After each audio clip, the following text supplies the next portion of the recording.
Can't be late if I'm hosting it. Good evening. It's another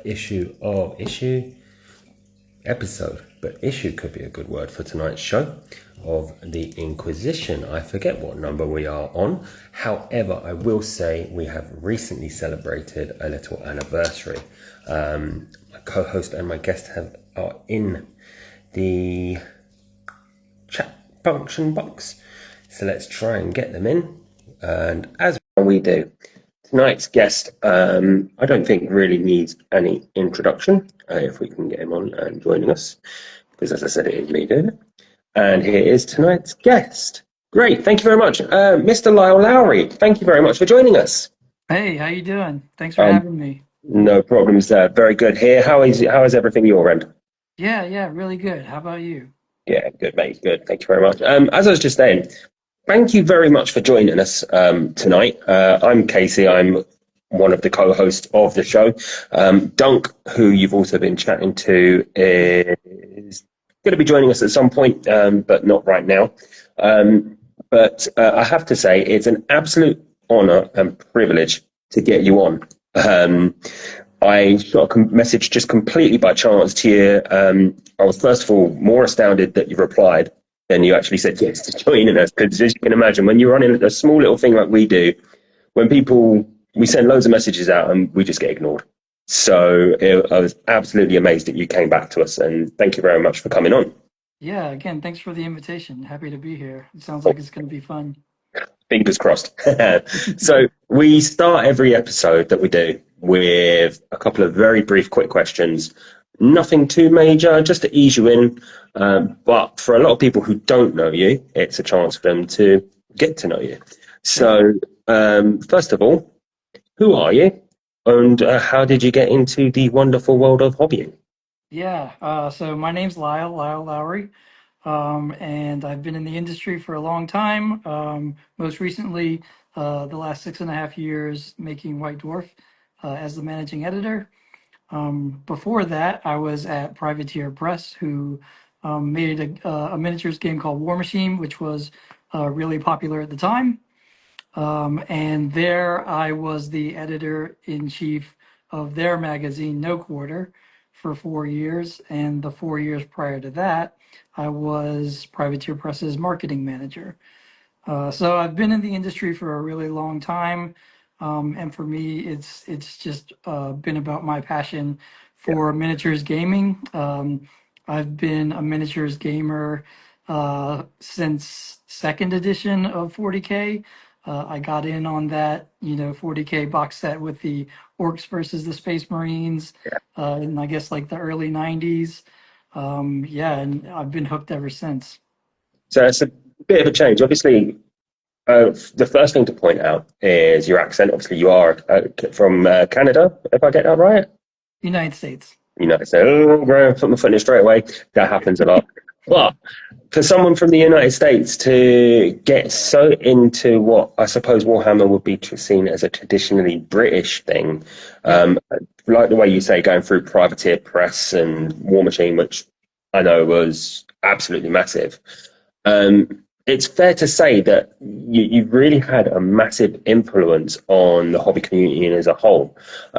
How do you feel that sort of weight on your shoulders? Has it been something that you've been happy to bear and crack on with, or at times do you feel like it's a bit, oh, people are getting a bit shirty about something, or it might not like what you might have done with something? I've honestly never thought of it as a burden. It's always felt like a privilege, and I've always felt like I had, my opinions on what I thought the hobby should sort of focus on, what was sort of like the direction I thought the community would um, most strongly gravitate to. And it's just the same kinds of stuff that I always wanted to see from the hobby perspective, as a gamer and as a Yeah, painter. So it's really just been more about me sharing my passion with all of my colleagues, the teams I've been able to work with, just to be excited about Warhammer and miniatures games and share that excitement with people. sure. I do actually have the most recent White Dwarf hand. Um, Nice. don't worry, I bought him weeks ago. It wasn't just a rush panic buy today to try and do some Not just for the research. show, huh? No, not just for the show. But I mean, I was reading the other day 75 issues, 6 years. That's a lot of work for someone that's not into print media. How much effort from your side goes into one of these every month? Well, it's a huge amount of work, and it takes a lot of people to do it. The White Dwarf team is somewhat small. We've got about 6 people who are like full-time dwarfers, but Mhm. there's all kinds of other people who contribute to the magazine that aren't full-time dwarfers. We've got people from the 40K studio and Age of Sigmar studio and the specialist game studios and stuff who contribute a lot of written content. And then we've got, loads of people who help us with, the models that we feature in the magazine and stuff like that.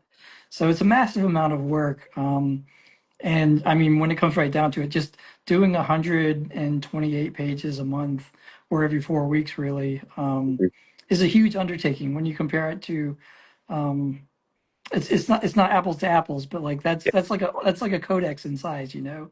Mhm. So we're putting out like almost a codex a month with just a small team, you know. Yeah. So it's massive, but it's totally worth it, and it's always been really rewarding. So yeah, it was a great time in my life. Absolutely. Sure. And obviously, as well, for me, when I started off hobbying, that sort of sent end of second edition 40K, start of third. White Dwarf back then was epitomized by some of the characters that would be in there writing for it, editing it. Obviously, Paul Sawyer, absolute legend. Um, Legend. Yeah. yeah, when you took up the mantle of being the editor for it, did it really feel like you had big shoes to fill, or was it just a case of, right, here's what I want to do. I'm going to get cracking and make it mine. I think there was a little bit of both. I mean, because I had the luxury of coming from another hobby magazine, I certainly knew like exactly what I wanted to do. And Games Workshop was really supportive in like sort of letting me take it in the direction I wanted to go.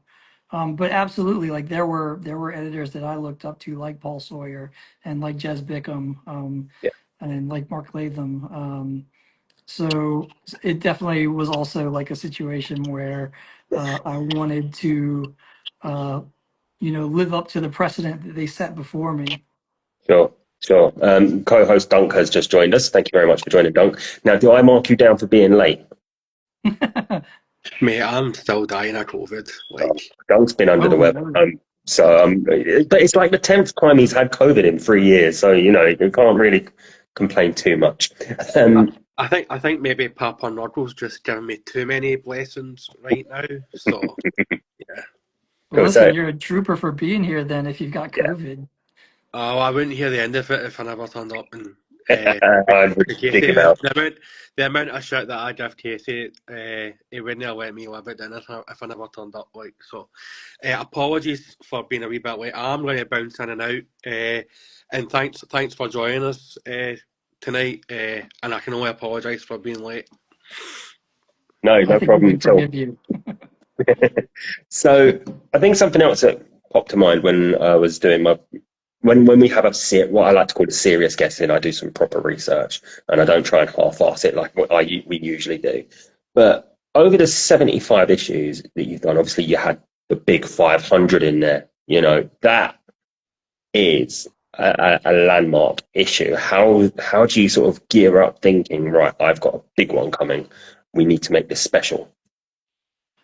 So issues like that are a real challenge, and 500 was probably the hardest one we did, Mhm. um, with the possible exception of some of the like COVID interrupted issues, which Yeah, presented their own challenges. Um, but obviously, one of the big challenges with an issue like 500 is that it's just physically more pages than a normal issue. And it really takes every bit of our effort to make 128 pages in 4 weeks. So to do, I think it was nearly 200 in that one, something around there. It took a lot of like, basically, we started working on that issue 6 months earlier than we would a normal issue. And we just did like a few extra pages every issue to kind of like build up to that big release. Sure. I think that issue, really shined, and it's probably my favorite one. Absolutely. That leads me on nicely. I was going to ask which one was your favourite issue. So, you've covered that off. Brilliant. Nice, easy tick box. Dunk. Yeah, yeah. That's probably my favorite, but there's a couple of others that really stand out to me. 458 was the issue we did. I think it's 458. I hope I'm not misquoting that number. But that's the issue where we did um, the Index Astartes on the Tome Keepers. Yes. And that was like the fulfillment of really kind of like a little bit of a dream for me, but something that was a real passion project for the whole team. We were absolutely thrilled to see the final realization of the chapter we had created in that issue. And then that Space Marine issue you've got in your hand right now, that's also a really good one of my favorite ones. So we've got a question here from our resident Floridian, Sam. He's wanting to know what's the process of determining readers' photos going into a White Dwarf magazine? Does it go through like a selection process and then you vote on it at the end, or? Yeah, it's not quite as formal as a voting, but um, we've got people who go through through our mailbag. It's mainly Dan, our writer, and we get loads of submissions, and we love to feature um, beautifully painted models. I think the biggest challenge for people is uh, taking a good photograph more than painting a good model. So I think. If I have any advice for people, and it'll be the same advice that Dan shares when he answers, the emails in the mailbag, is, really focus on taking a great photo. Make sure all of your subjects are in focus. Make sure you've got a clean background, because usually we clip out the models rather than showing them on, whatever background you might have. Make sure it's well lit. And out of that, we just focus on, I mean, we show whatever we can, and we've got a huge backlog most of the time. I keep talking like I'm still there, but they will still have a huge backlog that's probably 6 months of photos or something like that. But if you've got nice models with good quality photography, you've got a great shot. You send those emails to team@whitedwarf.co.uk, and that's how you make that connection. So, I mean, you briefly touched on it there.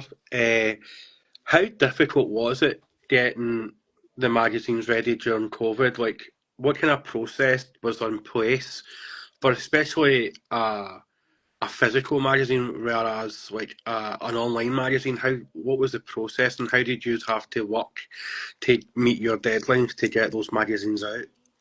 It was incredibly challenging, and I can't think of any reason why I can't say this now, years later. But we had to delay the release of a 40K edition because of COVID, and this happened right as we were finishing the launch issue for that edition, and then we found out that we were going to have to push it back. This was the week it was supposed to be ready to go to print. So, and this was also the same week where we were informed this is the last week the office is going to be open, and then we're shutting it down. Um, so we had basically 3 days to replace all the pages in that issue that were devoted to talking about the new edition of 40K and replace it with all new stuff. So we were scrambling with we were like, okay, drop what we're doing. We got to do a new battle report because the battle report we had done was for the new edition of 40K. And thankfully, we also had a few articles sort of in the reserve that we could switch in, which is funny now because like that's one of the things that used to always annoy one of my writers is because he was always like, when are we going to use these articles? We made these cool articles and they're not in the magazine. I'm like, we're saving them for a rainy day because something, we got to be prepared for when something bad happens. And that was like the pinnacle of like bad for, I mean, obviously like it was a nightmare for the whole world, but it was, devastating for the magazine as well. Did you just turn around and say, "Told you so"? Told you those articles would come in handy. Oh, it's hard to remember. I probably played it cool. I like to think I played it cool. So obviously, being such a small team, did it ever feel like there was ever mad amount of pressure on you to make this stuff, to churn it out? Or was it just a case of you loved it so much, things would just come to mind so easy and you were able to just produce articles on the flip of a coin? Uh, Definitely a little of both. The team behind White Dwarf is super passionate, and that's definitely always been White Dwarf's strength. Certainly been its strength when I was there. Is that the team? They just love Warhammer, Yeah, um, and so making it was never hard, but making it fast enough was always hard, I guess, yeah, because it's just like full throttle all the time, really. yeah, sure. And actually, you sort of mentioned it just now, and this is something that I've always wondered about because I remember being 15, 16 in 1999, 2000, reading your White Dwarfs then and reading the battle reports and then seeing them now in a White Dwarf. How much effort and work is a battle report? Because for someone who reads it, it's just a case of, oh, these guys are just having a game and writing what happens. That must be amazing. It's funny how mentally exhausting a battle report is. When you finish it, it feels like you've been running around the block for a while or whatever. They take all day, like they take a full work day rather than the 2 hours or whatever that a game will normally take. Yeah, And it's definitely a big effort that we have our writer there who's like taking detailed notes of everything that happens, and he's got like his whole system with his spreadsheet to make sure that he can take all of his notes and then recreate the narrative in the end. And then obviously we've got the photographer on site yeah, who's taking photos the whole way. And the day before we've got to make sure that we've got a really beautiful board and all the scenery in place. And then there's things you might not think of, like we've got to think about how the table's situated so that there's no tall buildings in the front that like obscure models in the back and yeah. all those kinds of things. But yeah, like it's mentally taxing, but at the same time, it's um, one of the biggest, I think, like privileges and honors, I guess, that people around the company looked forward to. So we were never short on people who were happy to like accept an invitation to play in a battle report or something like that. Sure, sure. And obviously, just where you've mentioned the tables as well, like I remember one of the recent ones where it was Tyranids and Votan, and it was like a crash ship section, and it sort of harkened back to the old second edition how to make war games terrain book with the crash ship, and Yes. that looked absolutely amazing. That model was made specifically in homage to that ship you're referring to. So yeah, that was actually originally made for the White Dwarf 500 battle report.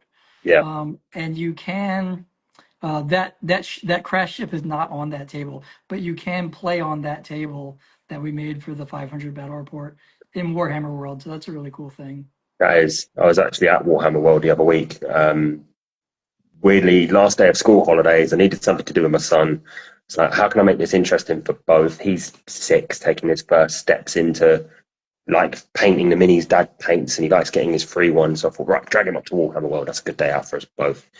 And it was amazing seeing a 6-year-old's reaction to the tables and displays.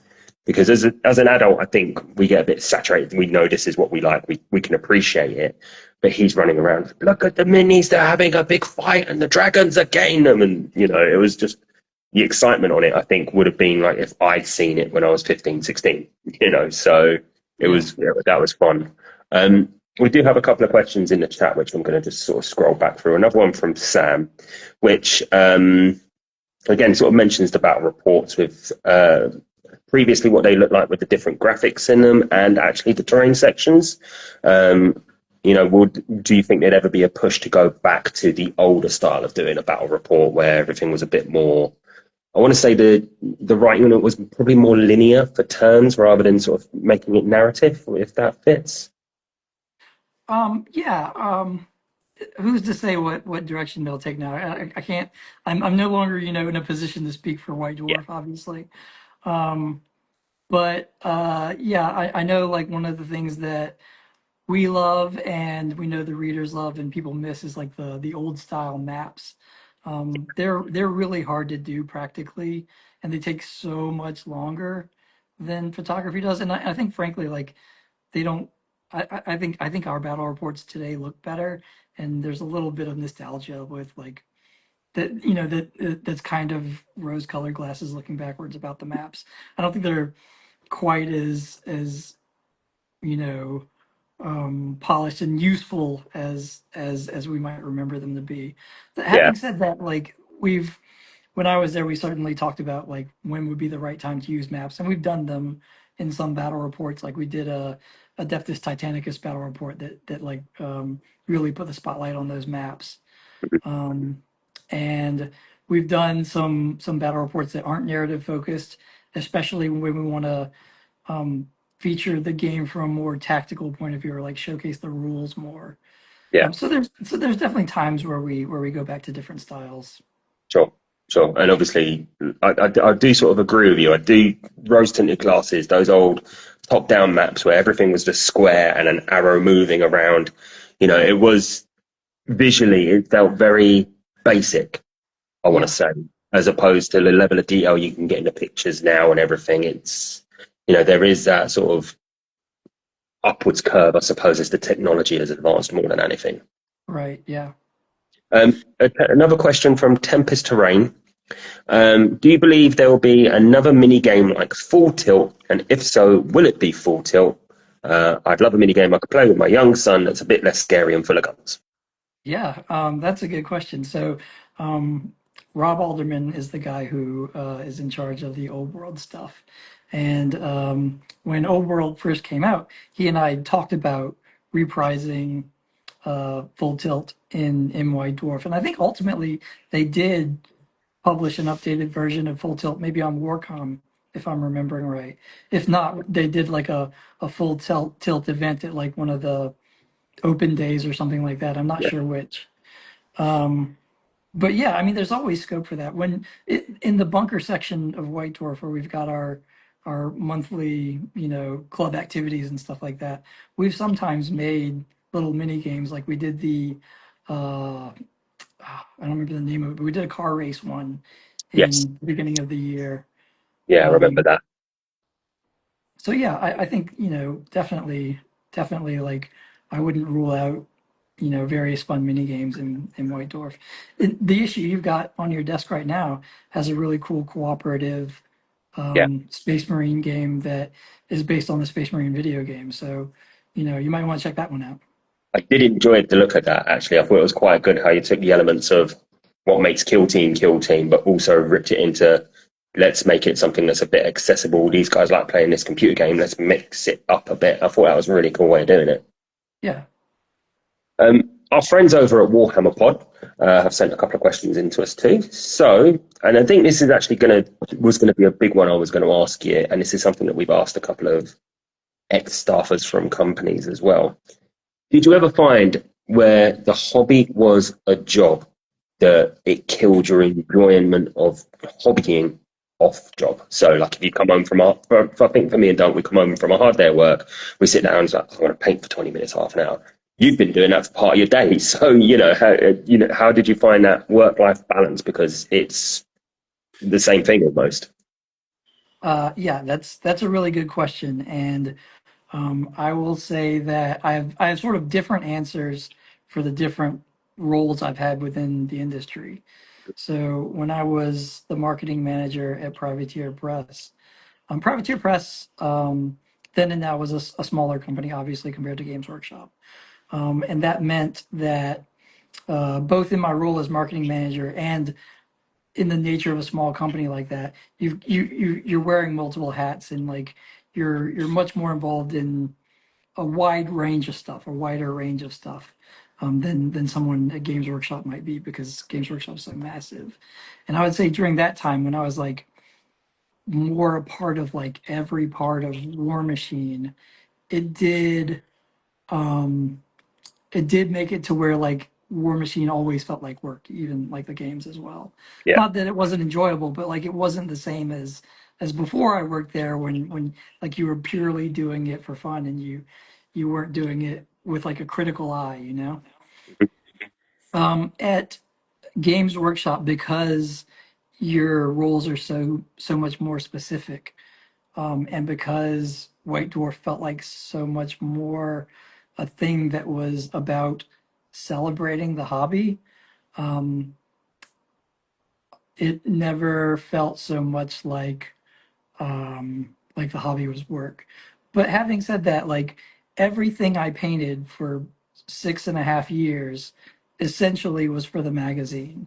Yeah, So painting always did um, have that extra element of like you're not doing the painting project you want to do because that's what you want to do. You're doing it because ultimately it's something that the magazine either needs, or like you think it would be good in the magazine, or it will end up in the magazine, you know, one way or another. sure. And obviously, going back to what you mentioned about the tone keepers, that's got to be a big deal for you there because that was a labour of love, as you sort of said. Something that you've got a lot of pride over. And even, like I said, going to Warhammer World the other day, seeing a different collection, that little different stretch of Space Marines in the different chapters, tone keepers being in there, that's almost like a permanent thing for you now in there, isn't it? Yeah, I don't want to say it's, you know, for me it's obviously it was a team effort and it's a Yeah, Games Workshop thing, but I am very proud to have been, you know, there to lead that project and to be a part of its creation. sure. They Warhammer has also what is they spell it WOR because they're from the northeast, they're mad. But they've also asked what is next for Lime. What's next for me? Well, that's a good question. I can't talk about everything I'm working on yet, So, but I have decided to kind of like strike out on my own, be my own boss for a while. mhm, I am working with some various companies in the hobby industry on a few projects, and I'm also working on some projects of my own. Um, so you know, being a magazine editor for as long as I have, and like sort of being able to be part of the process from top to bottom has taught me a whole lot about the whole publication process. So it's kind of funny because like when you're in the time I was at White Dwarf, I never was like I know everything I need to know to publish a book if I wanted to yeah, publish a book. But you know, certainly now that I'm stepping away from White Dwarf, I'm like, actually, I know everything I need to know to publish a book. So that's really exciting. yeah. It's got to be. It's got to, in its own way open up a whole new world to you, hasn't it? It's not just a case of, like you say, I know how to publish one thing. It's like you can do many different things at the same go. So Yeah. I think we're all going to be looking forward to seeing what comes up next for you, mate. Um, Going obviously away from White Dwarf because I don't want to keep White Dwarfing you to death. Um, Obviously, on your Instagram, you've been posting up lots of different things. You dabble with lots of different games as well, don't you? Lots of different sort of board games and various other things. What would you say now your time is probably a bit more freed up is your favorite other things to do out there? Yeah, you're right. I'm into all kinds of hobbies. I'm a huge board gamer. I'm a massive fan of board gaming. I like all kinds of miniatures games. I'm a really big fan of Crisis Protocol, Marvel Crisis Protocol, Star Wars Shatterpoint. Those are a couple I really like. And I like a bunch of like obscure, sort of like self-contained games, where you can do like a little skirmish on a 2x2 or a 3x3. And there's been some neat like cooperative games that have come out recently. Like Don't Look Back, the horror. There's a horror cooperative game where you play like one of us, you know, group of four kids who are like staying in a cabin in the woods, and there's a serial killer. Um, you know, those kinds of like self-contained cooperative experiences, I think, are a really neat space to explore, and it's exciting to see people do sort of innovative things in the miniature space. Sure. Um, but yeah, you know, I played loads of board games. Like, I was in the sort of fortunate position that we had a visitor who had an extended stay in Nottingham. They were here for 2 weeks, and they really got into trick-taking games. And so we ended up playing like 150 games of between, actually it may have been more than that, probably over 200 actually, between a card game called The Crew and a card game called The Fellowship of the Ring trick taking game. Okay. And yeah, like just really into those like game night kind of experiences. Yeah, which is actually this is something I've discussed recently because I've moved to a different area from where I used to live. I've sort of slowly made friends where I am now, and in discussions I've had with a guy called Martin, who Commissar Molotov on Instagram, we've sort of discussed that sometimes it is those what he described, and I think is the best fitting name of it. It's the beer and pretzel games. It's the ones you can sit down and play something in half an hour that sometimes feel a lot better than something like a 40k. And even I'm actually learning Crisis Protocol myself, and I can get the brain fog from that, even though it's a bit simpler than some other games out there. It is the beer and pretzel, easy, simply, quick flow ones that sort of do keep you coming back for more, isn't it? Yeah, I think the accessibility means that um, there's a lot of mental load that comes in with 40K or something like that.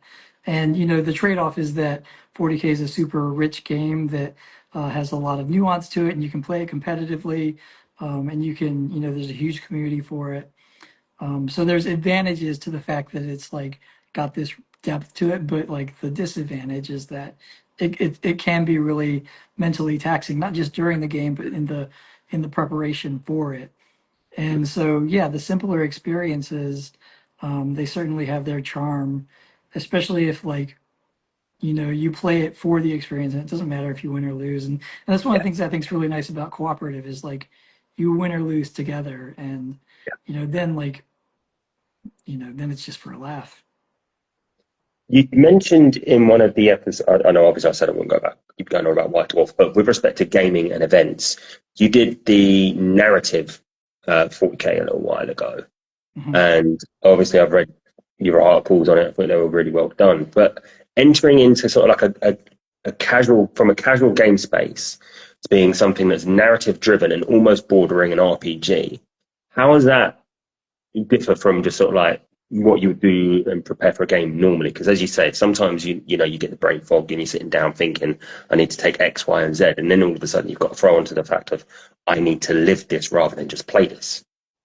Yeah, it it's very much a case of you get out of it what you put into it when it comes to narrative gaming. And I think like you can approach narrative gaming very casually, and that's totally valid. But I think it's a mistake a lot of people make is thinking that narrative is the opposite of competitive in the sense that like narrative is by default casual and um, the sort of like low engagement way to play the game. That's not actually necessarily true.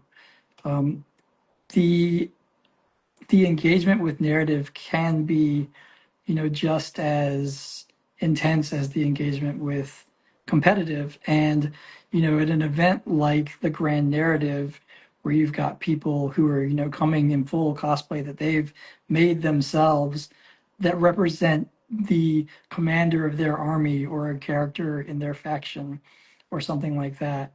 Um, you also see people who bring little lore packets that have, Yeah, the history of their armies. I created a little fluff packet for the Tome Keepers that had like a little sheet on it that says everywhere you can read about the Tome Keepers, and it included, I don't remember what I put in there, a decal sheet and like a Tome Keeper sticker and stuff like that. yeah. I think those extra elements make it so much more rewarding, not just for yourself, but for everyone you engage with, and like it's every sticker I got, for example, was just like I knew it came from a place of passion, so like it was Yeah. thrilling. And do you feel, I think, in that respect, then that the there's probably the same level of passion behind a competitive game than a narrative or casual thing. But do you sometimes think that people get a bit too carried away on focusing on the competitive aspect? Because it seems games as a whole nowadays are shifting more to that than it just being a bit of fun, a bit of a laugh with your mates. Yeah, this is purely my opinion because I think like uh, I don't think I'm giving you the true and right answer when I say this, because I think there are equal opinions on all sides. But I think games like 40K are better when they're not built around the competitive side of the game. Yeah. When when I was at Privateer Press and I was more closely working with the competitiveness of War Machine. War Machine is a very competitive tabletop miniatures game, but no matter what you do, there's always imprecision in any tabletop miniatures game where you're not dealing with like a grid or something, Yeah. because you've got people mismeasuring spaces, and those half-inch extra charges, and and those kinds of things, like you can't control them, but they really matter. And I wish there was like a perfect solution for it, but in my opinion, like the games are better when you don't have to argue over whether or not that was an extra half inch or inch or whatever, and money's on the line and stuff like that in some of these events. And Yeah. it's so yeah, just my opinion, but I think the the game is at its best when it's not being played on that kind of competitive level. Sure. Now, I say that though, and I'm really good friends with Stephen Box at Vanguard Tactics, and he's sort of like my partner in crime in some stuff. So like his ears are probably burning, and he's probably being like, "Why is he saying this?" Because he's a champion for the competitive game, and to his credit, he's a champion for playing the competitive game the right way. But when it comes to um, the behaviors of people, the imperfections of people, like you can't make it a perfect competitive game. Sure. Nappy118 in the chat there has actually asked a really good question, and this is something that we do ask as well for a lot of people when it's their first time on the show. I'll read it out as they've typed it rather than me hashing it out. But even though there is a strong relationship between the two, which side of the hobbying do you prefer? Is it the modeling or the playing? And why do you think that is? It's the modeling and painting for me. And hi, Naffy, how you doing? I know Naffy. Um, yeah, modeling and painting. I think part of it is because that's how I got into the hobby. So my backstory is, I told you I came in on second edition. The way I discovered the game was because I was a scale modeler and I loved doing, like cars, World War II planes, World War II tanks. Those are my things. And when I discovered that there was a game where you could build and paint models and then play a game with them, that blew my mind. I was like, this is amazing. So yeah, for me, always first and foremost, it was like making cool tanks and painting soldiers and stuff like that. And in America, it's really different, or it was really different. Games Workshop in the 90s, and even in the early 2000s, and maybe even still today, to be fair, is a lot more niche in America than it is here. You don't see Warhammer stores on every high street in America. And I didn't meet another person who played Warhammer until I got to college, Mm. probably. So like my grade school time was me like trying to convince my friends that this was a cool game they should try out. But of course, they never had models of their own. So it was all about the collecting for me back then. Sure. And even It's some, today, like, no, go ahead. no, go on, you're right. I was gonna say, even today, like, I have this bad habit, I guess, of I love collecting and painting an army, and I collect and paint it with the goal of like, there's a target game, like there's a day where me and my friend are gonna meet, and I'm gonna roll out the new army, or there's a battle report or whatever. But once I've played that army, I kind of, it tends to get retired for the next army I build and paint, because that's just the end of the cycle. Yeah, sure. I have lost what I was about to mention, but actually, no, it's just come back to me. With respect to your modeling and gaming stuff, where I'm taking my baby steps into Crisis Protocol, obviously the stuff Atomic Mass puts out is very specific. You know, it's designed to look like a specific character. It's got a very specific pose. There's not a lot of customization in there. Do you feel that there is a market maybe for multi-part kits in different, in something like a Marvel Crisis Protocol game, or do you look at it and think, wow, these are actually they're perfect. They don't need to be touched? Because I will say I've been blown away by some of the minis. I think they're really, really good. Hmm. I think I think what they're doing is really cool, and I think the combination of what they're doing and what the community is doing is really cool. Um, I think there's their approach of making like the fixed poses with the set costumes and those being geared towards iconic color schemes and stuff like that makes a lot of sense for the comic book world. But it's also really cool to see the people in the Crisis Protocol community doing their conversions and kit bashes to make those alternate costumes and schemes and stuff like that. And I think that's really cool to see, and I think that um, sort of leaving the community to do that, to take up that part of the hobby on their own, is a cool approach. Now, at the same time, like Crisis Protocol has like multiple versions of Captain America, for example. So there's absolutely scope that, they'll come out with other eras of a character and other costumes and stuff like that. But Yeah, it's I cool to think see the I think that's community really take off. interesting. Yeah, it's been interesting thing for me learning it is that, here's Captain America, but you've got 10 different versions of him almost. You've got him in one outfit with one set of rules, or, here he is, and it's a like Sam Rogin's Captain America, it's all the different versions of him. I think that's a really good way of doing it. Yeah. Um, Now, Warhammer Pods asked a question, and I know Dunk wanted to ask this as well. If you're still in the chat, Dunk, we've got you covered. Do not worry. Moving, what we do on this show, just as a bit of background before I ask it, is we get to know you as the gamer hobbyist, but we also like to get to know you as the person too, because behind every account, behind every miniature painted is the person, we like to think. Dunk wanted to know the answer to this. Warhammer Pods asked it as well. How easy was it to become a British citizen? And as a second question for that, have you swapped a coffee for tea? uh, uh, it's certainly not an exciting story, but I will say that getting the initial visa was really difficult. Being in America and getting the visa, I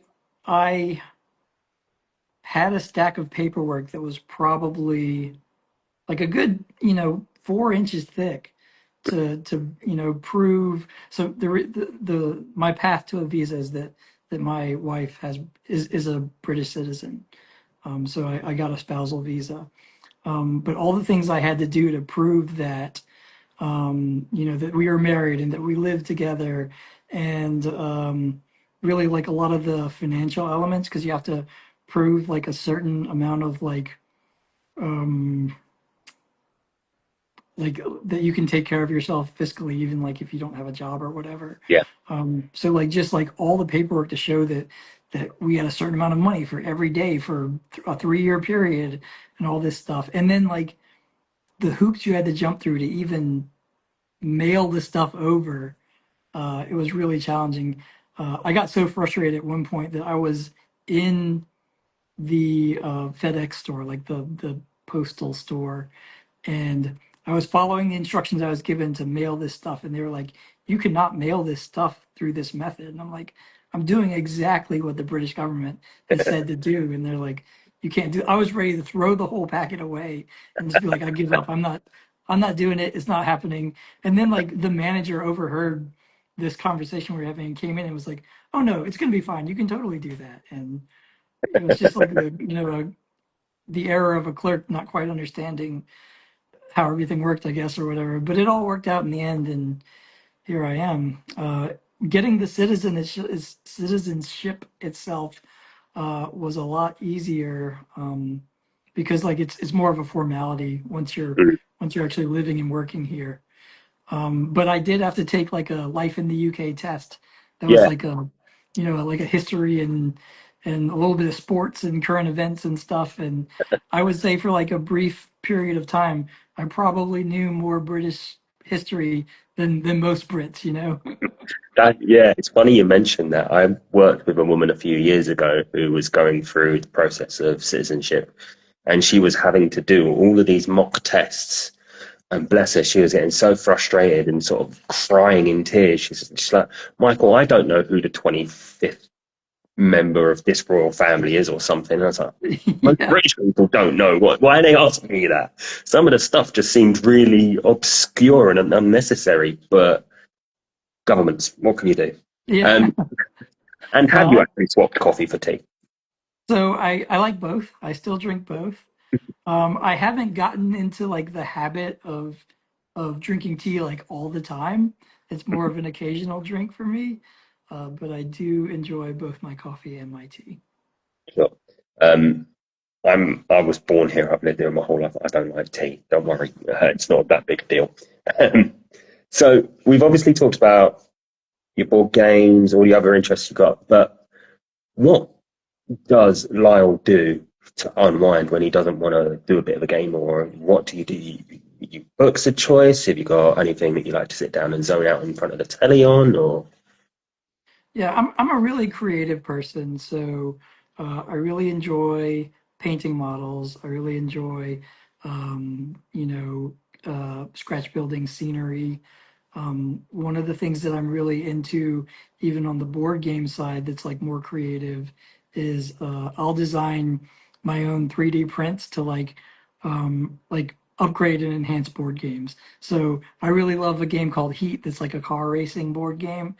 So I printed like little toy gear shifters to indicate what gears you're in, and stuff like that. I think that's really fun, and I really enjoy like making a game like as enhanced and as polished as I can. sure. But I also like if I really want to just zone out, I really love video games. I'm a huge video game player as well, and I've really been enjoying the Death Stranding series lately. Oh yes, I have not played them myself, but I've seen them pop up on like reviews. I've got mates who've got PlayStations, and they've been talking to me about it. And I don't know if this was right. There was a video saying that somebody recently set their PlayStation up and connected it to them and walked across the whole map in a day or something. Just seems mental that you can do these sorts of stuff on games nowadays, but here we are. Um, the scratch building terrain.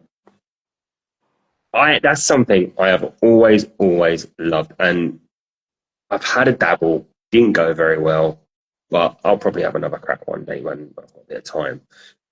Do you feel that people who are properly into scratch building terrain have do it because they have been in the hobby for so long? They want to see certain things in their own way, and they've got that little bit of a creative juice flowing through them where they think, I don't just need this 3D printed L shape. I want to go out and I want to make something specific for me. Yeah, I'm sorry. What was the question there? I got lost in a ramble. That happens sometimes, and this is why I need Dunk here to keep me on the straight and narrow. But But alas, he is sick. oh, Poor I'm going guy. to dig him out for that. But yeah, so with the scratch building terrain, I think what I was Mhm. trying to ask is where does that passion come from? I think it's the fact of the matter is that it's just as much a part of the hobby as any other part. Like it's the same kind of creative expression as building and painting models. But I think like maybe there's certainly like a unique way you can make it your own. When you're painting a model, there's I think it's harder to be really good at um, kit bashing or like resculpting or converting a model to make it like a great representation of your own vision of a hero model or something like that. And I think maybe building unique scenery that's personal to you maybe has like it's a lower barrier to entry. And if you're really good at it, it can look 100% professional as well. So I think it's just like a different art discipline, really. Mhm. Do you think then on that, and we've had some guys who do terrain on before, but we always ask them, do you feel that companies nowadays actually selling their own terrain has killed off the scratch building and sort of kit bashing their own terrain people, because you can go out and spend 20-30 quid on a building, you've got it there instantly. Whereas if you want to sit down and rip up cardboard boxes and polystyrene, that is the time and effort versus the money spent. Do you think that the scratch building terrain community as a whole is still thriving, or slowly sort of being killed off? Again, I I might have think rambled. it's I apologize. I think it's still thriving. I think you know the product scenery will never be able to fully replace the scratch built scenery, just because um, you can build anything you need for any battlefield you can imagine when it comes to scratch building. And obviously, like, you're a lot more limited to what you can pick from when it comes to store-bought scenery. Now, I think store-bought scenery has been a great thing for the hobby, because it's not everyone's bag to do scratch built terrain. And in America, like, game stores with play space are more popular than they are here. It's a requirement almost to, like, if you're selling Warhammer in America, you've got to have tables. Yeah, But game store managers and owners, they don't necessarily have the tools and the time and equipment to make great scratch built scenery. So to keep their tables from looking bad, it's great that they can buy something, or take something out of their stock or whatever and paint it up. I think it makes it easier for people to have great looking tables, whether it's because they bought scenery or because they chose to make their own. sure. Now, going back to Lyle the person, um, did I read this right online that you actually got a law degree? I do, yeah. I'm a lawyer. So how have you gone from being a lawyer to being an editor? Because that's such a different career change and career path altogether once you've left college. It's got to be a bit of a mind-blowing situation for you. Yeah, it really it's a big change, obviously. I don't know how it works here in the UK. I think in the UK, a law degree is like an undergraduate pursuit. Is that right? I'm not sure. I never went to university. You're asking the wrong person altogether there, Okay. I'm afraid. Well, I'm not sure, but I think it's an undergraduate pursuit here. Anyway, in America, it's a graduate study. So you go to law school after you graduated Mhm. university. Um, so I loved my university experience. I went to LSU. I'm a huge LSU football fan. The university experience was fantastic.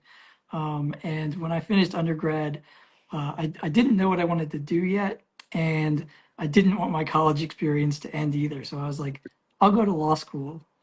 And I thought, like, having a law degree would be a versatile degree that I could do a lot with, even if I didn't decide to practice law.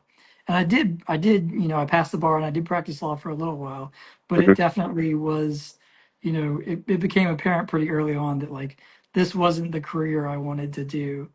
And I was really fortunate to be able to transition into a career I really did want to do and that I've always loved doing. Sure. I think Doc Ether is in the chat explaining to me here that you can study as a law as an undergrad for 4 years. We specialize from the outset. We don't major and minor in like in the US. Right. Um, Okay. That makes so thank sense. you for that, mate, in the chat, because, like I say, the idea of university to me just scared the hell out of me. So I just decided to work in a toy shop for 3 years, and after I left college. So there you go. Um, Again, though, like did you ever think that after you passed the bar that you'd be sitting there like, in 20 years, 10, 20 years time, I'm just going to throw this all away and I'm going to work for my passions? It's got to be, it's inspiring thing to do. Yeah. I definitely, you know, never could have thought, I would have, been able to have had the games industry career that I've had when I was still in college and law school. It kind of came out of nowhere. Colin, yes, go Tigers, Natty this year. Yes, national championship this year. We're hoping. Yes. Um, uh, yeah. So it was I kind of fell into it, by um, you know, luckily knowing the right people and having sort of a versatile degree and experience to lean back on. But I met the creative director of Privateer Press while I was in college, and he played in the same game store I did. This was before he was the creative director of Privateer Press. He was just another gamer like me. Um, but I don't even remember how it ended up the way it did. But he was a freelance artist and illustrator who worked with Privateer Press and a number of game companies, and then ultimately like moved over to Privateer Press full time and became creative director. And when they were looking for a marketing manager, I reached out to him and I was like, "Hey, just want like I'm thinking about applying for this. What do you think? Let's talk about this a little bit." And then I put my application in, and he swears he didn't pull any strings to get me in. Maybe he did, maybe he didn't. He probably did because I don't know how I got the job otherwise. But thanks to him for opening the door to me, and thanks to Will Schick, who is now um, he's like the I don't know his title, but he's one of the guys who's making things happen at Atomic Mass Games now. And those two guys gave me the shot. And Matt Wilson, who was the founder of Privateer Press and War Machine, those guys gave me their shot, and I wouldn't be here without their faith. So, what would you say then to someone? And I think this is always something we ask when someone's passion is their work. What would you say to a young kid who's sitting down, he's thinking about where they're thinking about where their life's going, but they know they like doing a specific hobby or computer gaming or film industry, anything like that, and because they like it, they want to go for it. What would you say to that kid thinking about applying to do what they love? I mean, I would say, if you put your mind to it and you work hard at it, like you got to do the legwork because you're not entitled to anything like this. There's no easy way into the industry, So, because a lot of people want to be a part of it, obviously. But if you do the legwork and if you're an artist, you build your portfolio and you make those connections and you do the freelance work or whatever you can get. Nothing can stop you. Like just start with the foundation. Like make your portfolio, make your foundational connections, those kinds of things.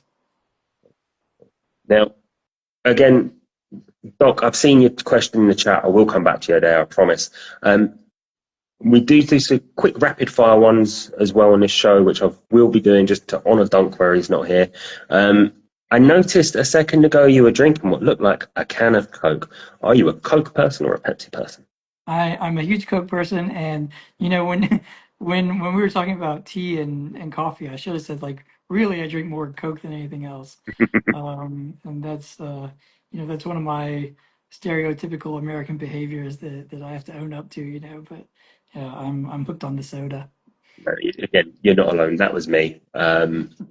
We'd always have huge boxes of Coca-Cola in my house when I was a kid because my mum used to smoke and she needed something to wash the smoke taste out of her mouth. So everyone in our house was addicted to Coke. So you're not alone there. Do not worry.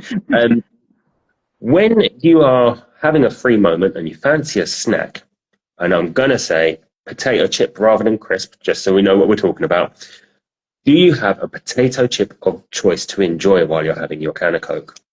I have a definitive answer to this, and you will never have heard of it because it's an American brand, but it's specifically a brand from where I grew up near New Orleans, Louisiana. There's a brand called Zapp's potato chips, and they make hands down the best crisps in the world. And whenever I have people visit me from America, they bring me bags of Zapp's. I was going to actually ask that as well. I've got a mate who left London to go live in California with his wife, and whenever he comes back, he brings an extra bag that he just loads of the stuff that he can't get back home. So whenever you manage to get back over to Louisiana, or like you say, when you've got people coming over, do you always have like a little shopping list of stuff? Bring me X, Y, and Z, or you're not coming at all? Oh yeah, absolutely. Yeah, and my mom, bless her heart, my mom and my dad, every Christmas, their gift to me is a care package of like my favorite foods from America. Um, Ryan, aka Paint Party Scott, wants to know: have you ever tried Iron Brew? He's Scottish, that's why he wants to know. I have, yes. It's all right. It's all right. There you go. Let's not offend the nation there. Let's play it safe. Good answer. Um, so if I eliminate Zaps and your American brand, what snack is your UK snack of choice? I really like Wotsits. Wotsits are good. Now that is a choice Uh, I never would have expected. That's what is it about what's it that you enjoy? so okay, so have you heard of Cheetos, like American Yes. Cheetos? Okay, Yeah. so the closest thing we could find to Cheetos here or Wotsits. There's a specific kind of Wotsits, maybe the crunchy Wotsits, maybe that Yep. are a lot like Cheetos in America. And my wife in particular, like that was one of the things she really missed from America was Cheetos. And at first we found Wotsits to be like, not quite as good, but a reasonable substitute. And Yeah. then recently we sort of discovered um, when our friends brought some Cheetos from America and we had them side by side with our Wotsits, we actually like the Wotsits better now. So, That's it. We've so converted you. That's what we've done yeah. along those. So with we've done your snacks, we've done your drinks. Always the big deal, I think, for someone who's not from the UK coming to the UK is our fascination with the roast dinner. What is your roast dinner of choice if you have any? Or would you just actually say, you know what, this is disgusting, stop, you English people are crazy? No, I love a Sunday roast. I love a Sunday roast and I love a full English. Um, so for me, there's one answer for the Sunday roast and it's the beef. Like I gotta have the beef. Um, yeah, there's a few places here in Nottingham that do good roasts. So yeah, that's something that I look forward to on many Sundays. And what about actually the fry ups? Because again, for someone that's not from the UK, when you see a fry up, you gotta look at him like, what are you lot eating? That just looks disgusting. Okay, so I'm gonna embarrass myself here and say like I'm not quite sure what a fry up is actually. Okay, so that'd be the English breakfast. Oh, okay. So Uh, London way of saying it. right, okay. I mean, like I really like a full English, like I said. Um, I like my eggs poached, which is maybe a little bit weird. Um, but yeah, like I like the beans, I like the rashers, I like the tomatoes, like the roast tomatoes and mushrooms. Just the whole thing. I don't do the black pudding though. That's not for me. See, I'm not a bean person, but I'm a black pudding person. But that's fine. Mm. There's common ground there. I have to say, poached eggs is something people have not ever brought up on it. A lot of people are either pro fried or pro scrambled, but you're the first pro poached. Oh man, I love a poached egg, like I don't know what it is, but I've always found boiled and poached eggs to be just as good as fried eggs to me. And like, you know, to me they're just as good and they have the benefit of not being fried in oil, obviously. Yeah, So I'm like, there's no reason not to just have a poached egg. They're nice. They're good. and hopefully, fry up will now enter your vernacular, and people will remember that. Yep. So when we obviously talked about your gaming as well, and you're playing your Death Stranding. What would you say has you prefer in a computer game? Do you like something that you can just pick up and put down, or something that's a bit of an immersive experience? I like immersive games, I would say. I like games I can really dig into. Are you familiar with Destiny and Destiny 2? Yeah, yeah, So I was into those games for their entire life cycle up until like the end of the Light and Darkness saga, like where they finished their 10-year story plan. I played that game for 10 years. Um, you know, I was in one of my friends just popped up on my screen with a notification. He's talking about us. He's in the clan. Yeah, so I'm in a Destiny clan that is really into the raids and everything. And I would say that that game was like a huge part of my life for a long time, really. And I really love those games that I can really dig into. And Death Stranding has been that for me lately. Like I got the platinum trophy for Death Stranding 1 and I'm working on it for 2 now.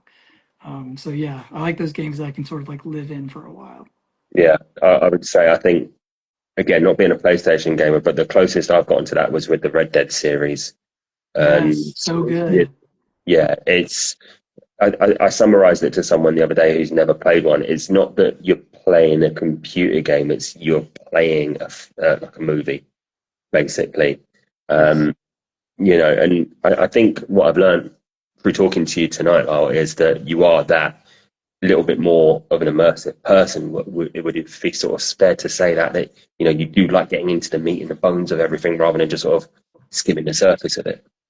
I think you hit the nail on the head, and I never quite thought of it that way, but yeah, that's absolutely true.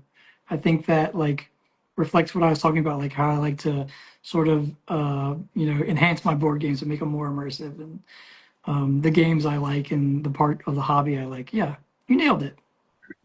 Ryan, aka Paper Scott, I know his first name, so I have to say it. Given that you're a Death Stranding fan, you've got to be a Metal Gear Solid fan as well.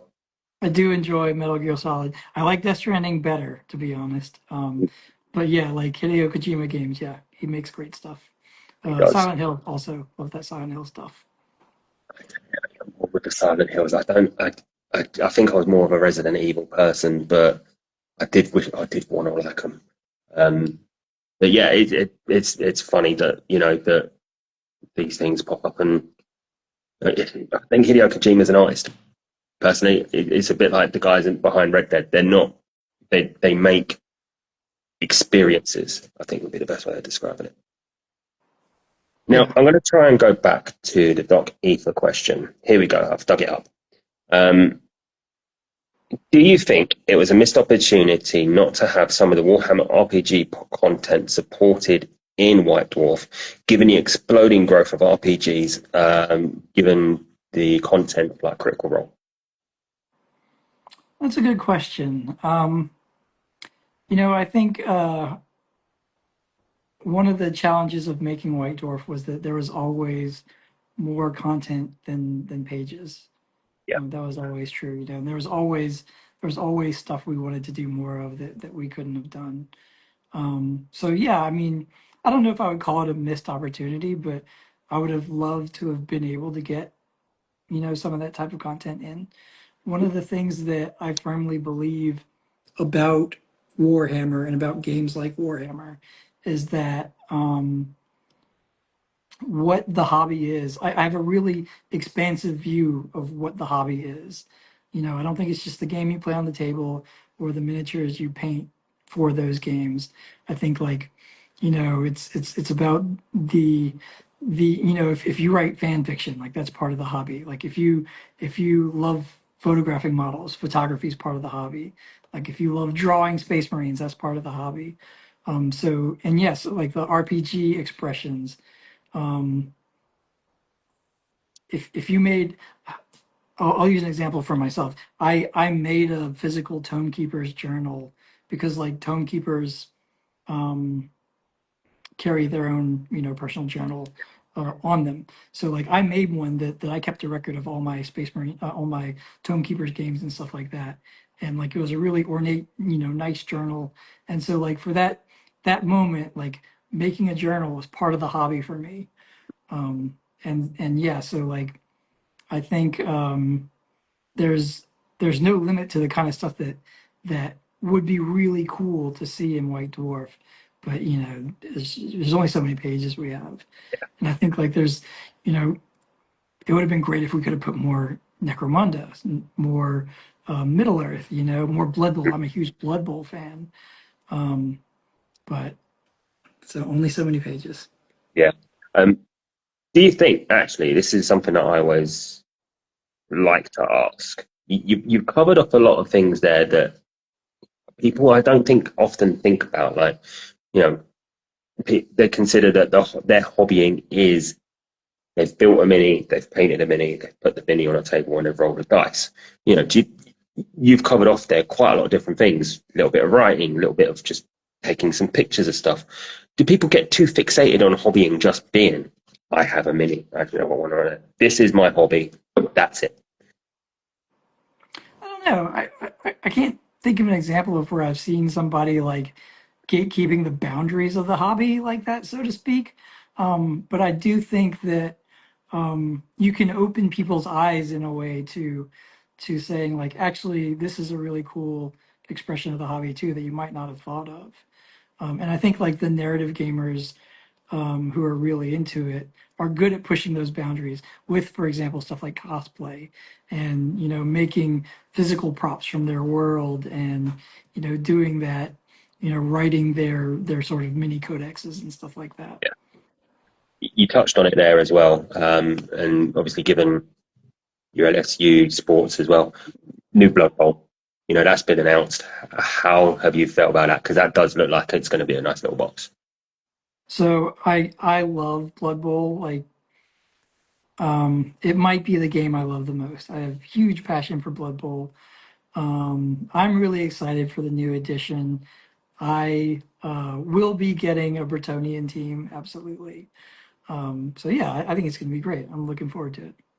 And I think people that don't know a lot about Blood Bowl, I have dabbled with it. And I think when the new edition comes out, I'm going to get it because my 6-year-old is fascinated with the idea of playing a sport with miniatures. Mhm. Um, you know, how would you describe it to someone who's had never come across it before? Because, like you say, it's one of those things that I think probably should deserve a little bit more time and doesn't get it.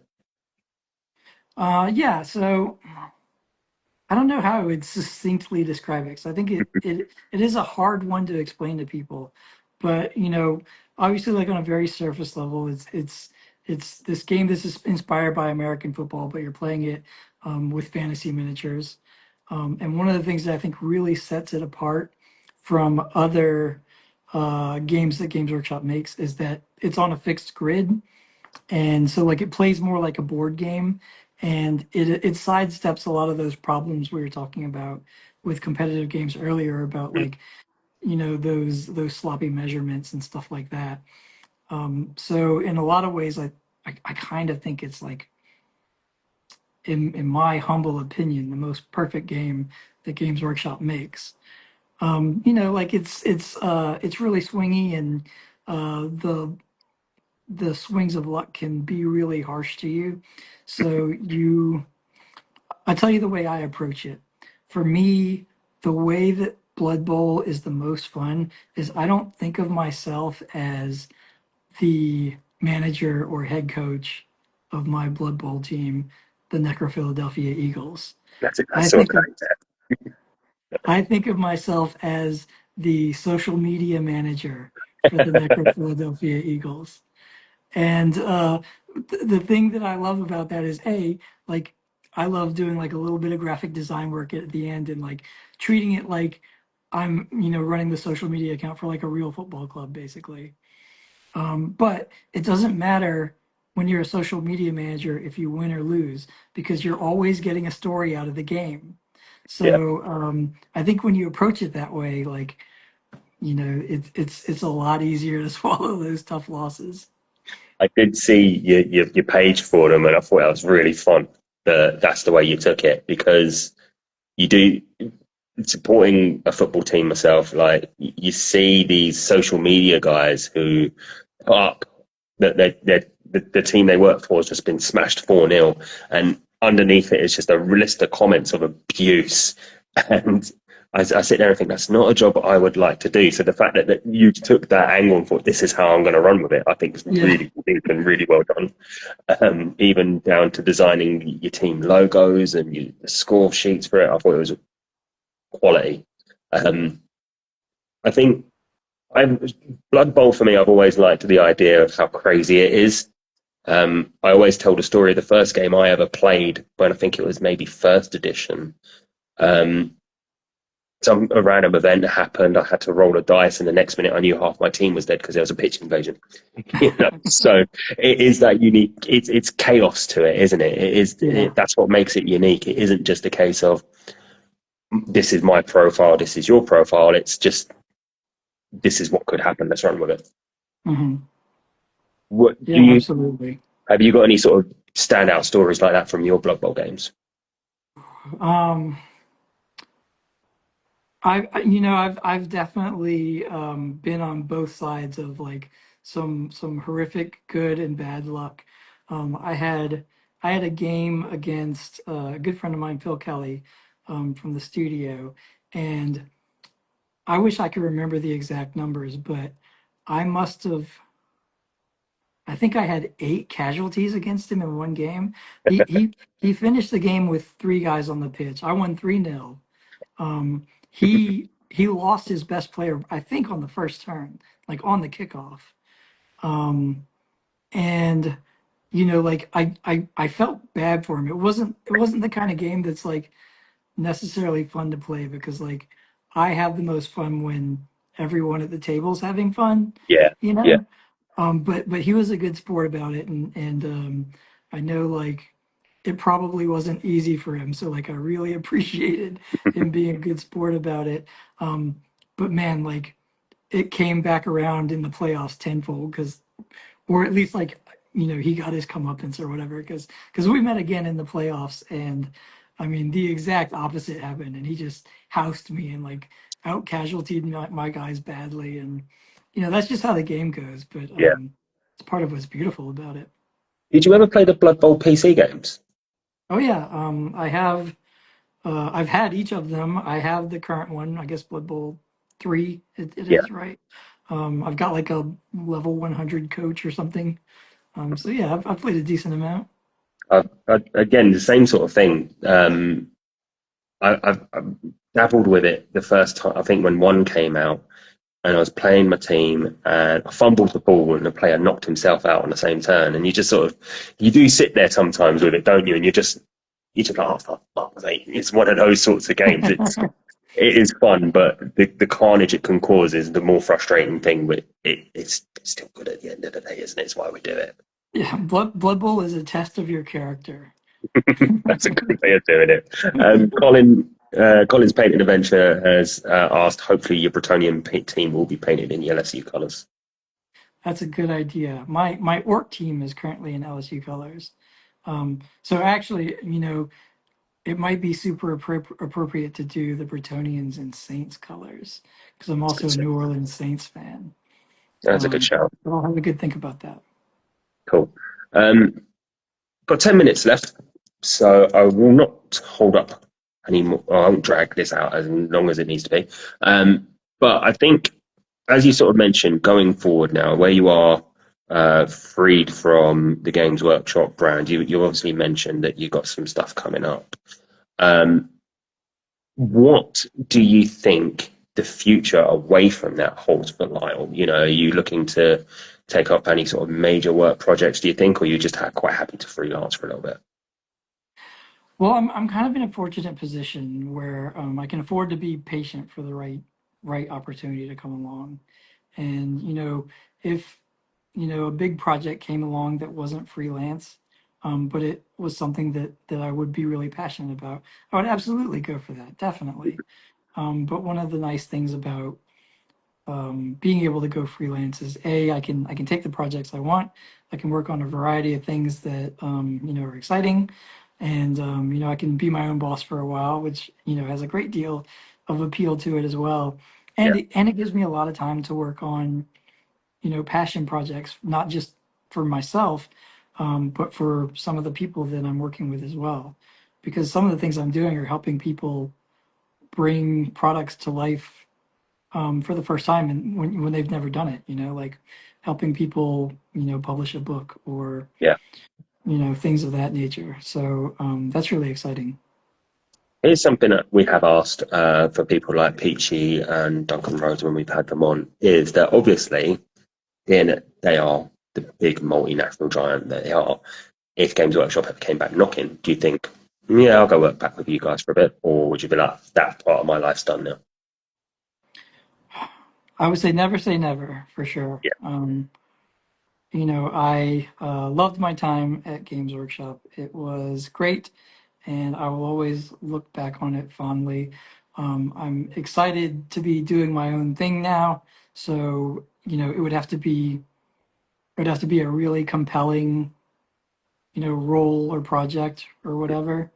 But Games Workshop does a lot of really cool things, so never yeah, say sure. never. I mean, it's good to hear that you are in such a good position that you can just be picky with what you want to do. Because, I can imagine sometimes with how you left the workshop that it can be a bit frustrating that, what's next.